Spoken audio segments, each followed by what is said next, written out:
Pay just $1 a month. $1. Then make 45 interest-free equal monthly payments until January 2028 at the Rooms to Go New Year's sale. Going on now. The Live 5 for 6 mobile app. Download it today. It's been another cloudy and wet day. We're still seeing some areas of drizzle, and that will continue on and off the rest of tonight, followed by some fog forming to kick off our Wednesday. The rest of Wednesday will be cloudy but dry, and then Wednesday night, the cold air will settle in. All those details coming up. Right now on News Channel 6 at 6, upgraded charges for the suspect in the case of a missing Aiken County mom, how the family is reacting. Plus, with Christmas now over, you may be looking to get rid of your Christmas tree. We take a look at where you can drop them off. And a popular family restaurant in Augusta will no longer be closing its doors. What is helping them stay open as your News at 6 starts now. Live from Television Park, this is WJBF News Channel 6 at 6. Good evening, everyone. I'm Hannah Latier in for Brad and Jenny. Thanks for joining us. Coverage you can count on starts with a developing story out of North Augusta, where the Aiken County Coroner's Office is investigating the death of a 1-month-old child. Investigators say Charlotte Fowler was pronounced dead on October 15th at her home located on Rita Court. The preliminary investigation has determined Charlotte's death to be a homicide, and the final cause of her death is still under investigation. The case of the missing mom in Aiken County is now being investigated as a homicide. Investigators say the ex-boyfriend of Jamila Smith, 34-year-old Daniel Harmon, is being charged with murder. They believe that Harmon hit Smith with a black Dodge Charger that he rented. An affidavit reveals Smith could be heard stating Harmon hit her on a 911 call the day she was last heard from. Authorities say he never took her to the hospital, and blood was found in the trunk of the car. Harmon was arrested a few days after Smith disappeared. Kimberly Kite with Broken Link Foundation says this is heart-wrenching for Smith's family. As you would expect, there's a little bit of confusion. How did we get to this, where we are? There's some anger. There's a lot of hurt. There's a lot of heartache. Like I said, this is a very, very loving, very strong family that has pulled together.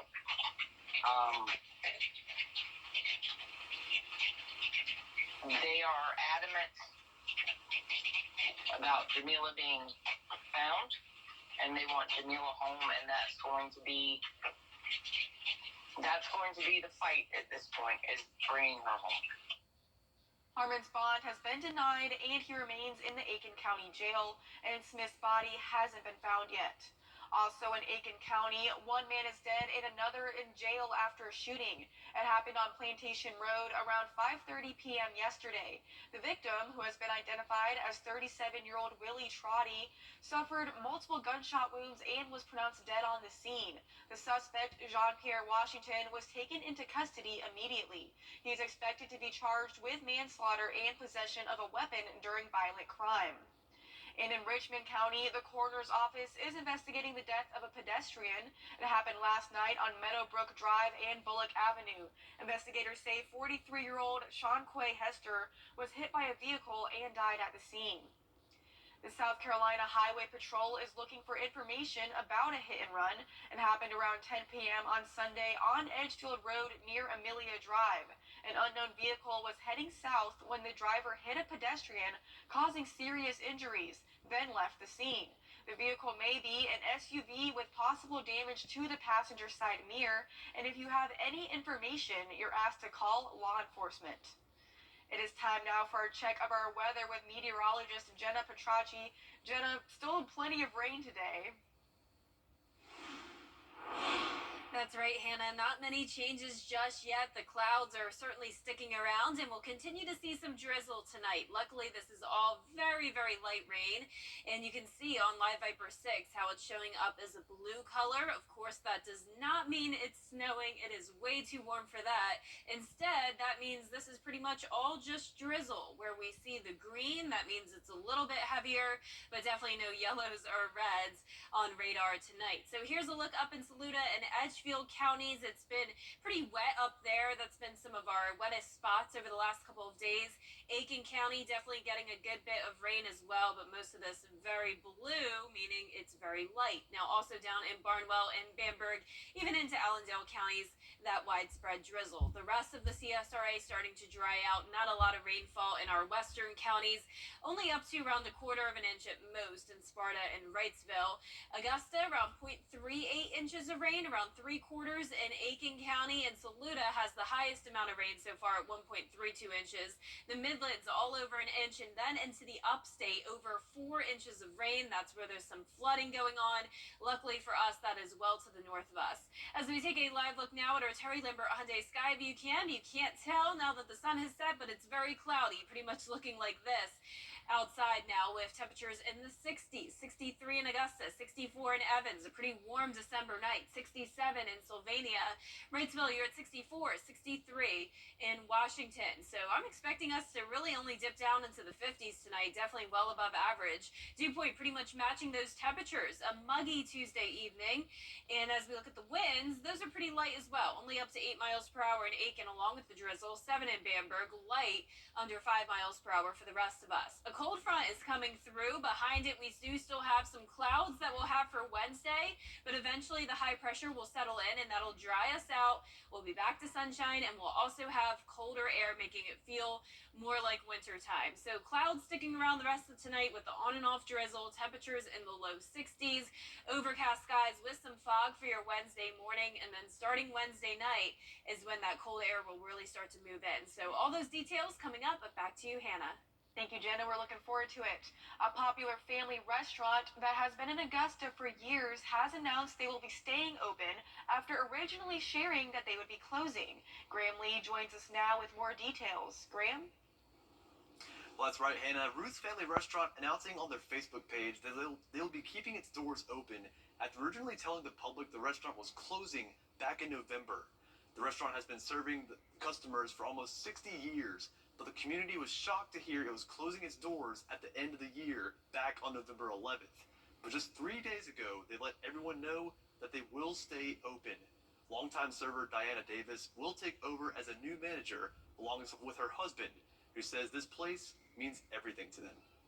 It's part of the community. And plus, you got people here that depends on this place for their livelihood. You got a lot of people coming here and they sit down, and my wife comes in, she tells me some stories about some people where their spouse have passed away and they want to sit in a certain spot and stuff like that. So that means a lot to her and also to people that come in here. So. Granted a new 5-year lease.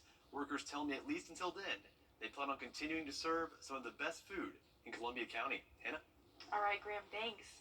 A South Carolina clerk of courts already facing jury tampering claims in the double murder trial of Alec Murdaugh is now being accused of plagiarism.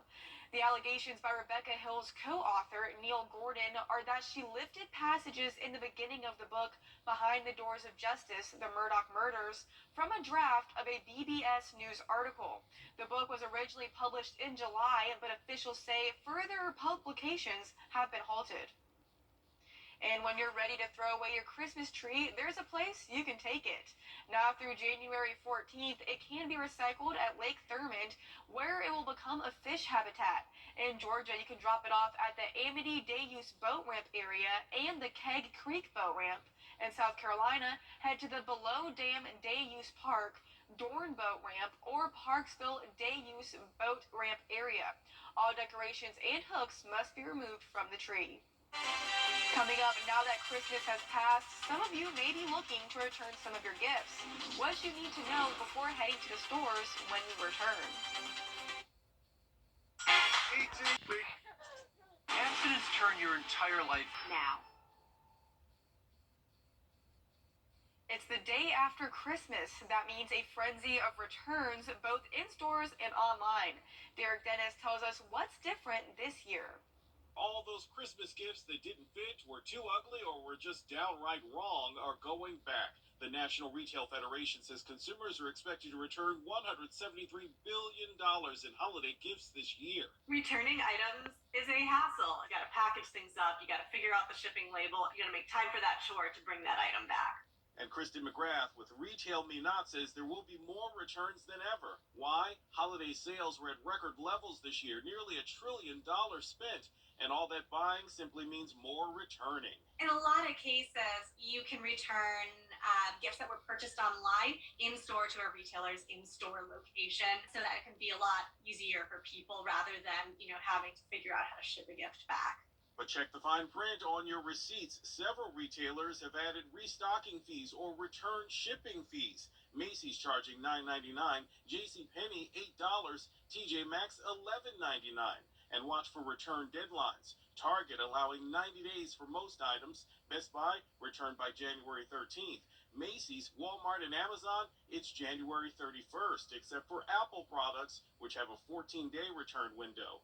The upside to returning in store? There's some really great sales going on right after Christmas. Retailers know people are going to be in store returning things, so they try to make it worth their while. Got a gift card? Enjoy the gift of time. Federal law mandates gift cards cannot expire for 5 years. Several states have even longer windows. And if you don't plan to spend the money on that gift card, check out sites like CardCash or Raise.com, allowing you to sell your gift card for a fee. And shoppers might luck out with the so-called keep it return policy. Some stores are telling customers to just keep it when the value of an item is less than what it would cost to ship it back.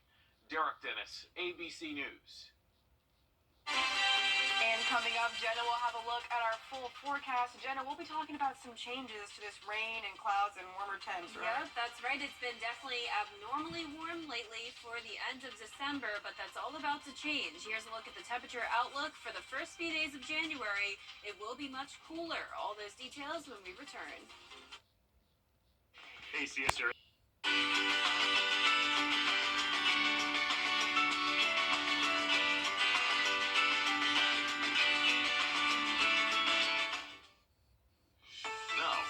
Accurate forecast with WJBF Live Viper 6. Welcome back. I hope you had a very Merry Christmas and hopefully you stayed dry. We've been dealing with some light rainfall over the last couple of days.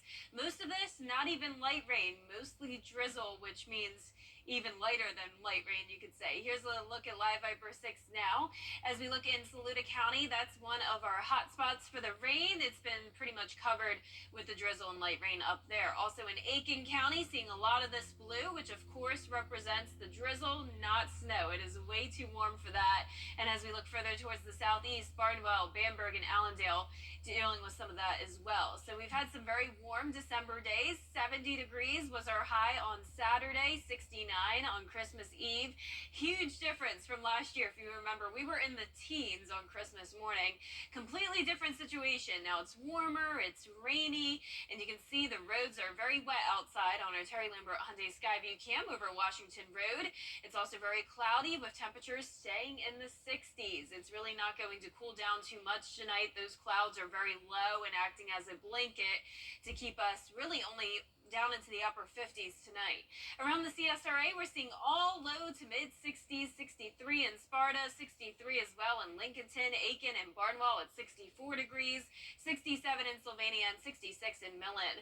We do see the rain all along the east coast here, all the way up into Virginia, off the coast of South Carolina as well. Alabama and western Georgia clearing out, but we do still have some lingering cloud cover behind the cold front.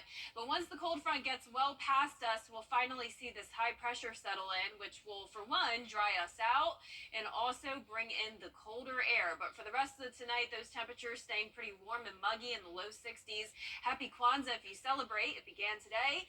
And as we look at this evening, 10 p.m., it will be at 61 degrees with the clouds and drizzle still possible. For tomorrow morning, no more rain, but we will have the fog, so keep that in mind. Tomorrow morning may need to leave with plenty of time. And by the afternoon, no more fog, but it will still be mostly cloudy. No chance of rain, though, keeping it dry all the way through New Year's Eve. Now, also, with the dry weather comes the cool down, and we'll be seeing those temperatures fall from the 50s to the 40s, then the 30s, and then below freezing starting on Saturday. So definitely bundle up for any New Year's weekend plans. Starting on Saturday, we will see that low of 30 degrees, and then on New Year's Day as well, 33 degrees, and the 30s will continue into the first few days of January as well. Also an increase in clouds on New Year's Day, but no rain Only a few isolated showers, it looks like, next week. As we look at the Futurecast tonight, clouds with the drizzle sticking around all the way until the overnight hours. We still could see some of that light rain over in Barnwell and Bamberg counties in particular. Fog tomorrow morning, as I mentioned, but then the rest of your Wednesday, just the clouds we'll have to deal with, and then we'll start to dry out. Lows tonight will be in the mid-50s for the most part. Highs tomorrow will be in the mid to upper 60s, definitely above average once again. In our 10-day forecast, showing us beginning to cool down on Thursday. The sun will also start to come out. Friday, Saturday, and Sunday look nice and sunny, beautiful weather, just cold in the mornings.